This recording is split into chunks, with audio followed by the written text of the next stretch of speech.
Hello, I'm Kelly Craig. Today, we're talking about debt consolidation. We want to know your thoughts on this and what steps you've taken to get your debt in line. Here's what you had to say. If you have a lot of debt and you can put it into one payment, that's affordable. It's a way of trying to clean up your debt. Honestly, I don't know too much about that.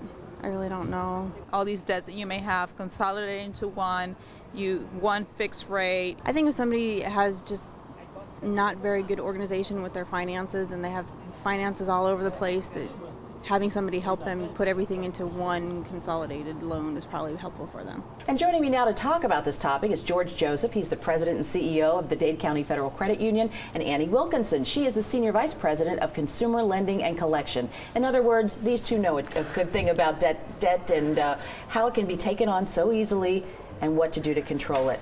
If someone comes to you and says, I'm in trouble with my credit cards, there's too many out there that I have going, I want to consolidate it all, what is it that you advise them? The first thing they need to do is destroy every credit card that they have, except for maybe one for an emergency. And what we will do at that point is analyze their credit, make sure that it's not a loan, the type of loan we have to do is not one where we use some sort of collateral, whether it be their home, or in some cases we just do an unsecured loan. In other words, there's no collateral needed. And that all depends on the individual's credit score and how they've paid their debts in the past. So when you come in and say, okay, we're going to pay these off for you, they then pay you, what happens to their credit rating? Does it get affected at all?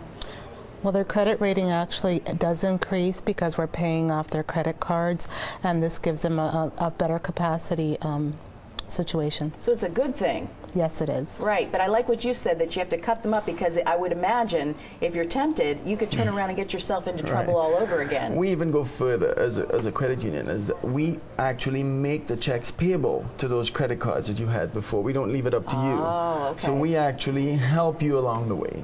All right, and then talk about the interest rate that you charge versus the interest rates that the credit card companies do. Is it more reasonable or about the same? How does that work? Without a doubt, it's going to be significantly less. Significantly, probably less than half.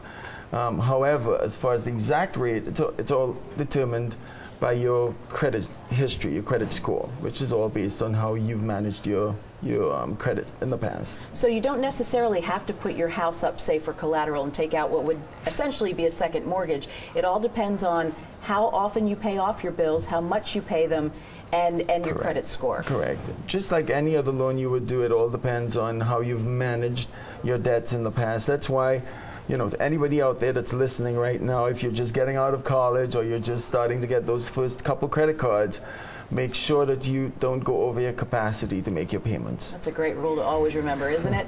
My thanks to George Joseph and Annie Wilkinson from the Dade County Federal Credit Union. And remember to tune in next Thursday to stay financially fit. Get Financially Fit on NBC6 is sponsored by Dade County Federal Credit Union.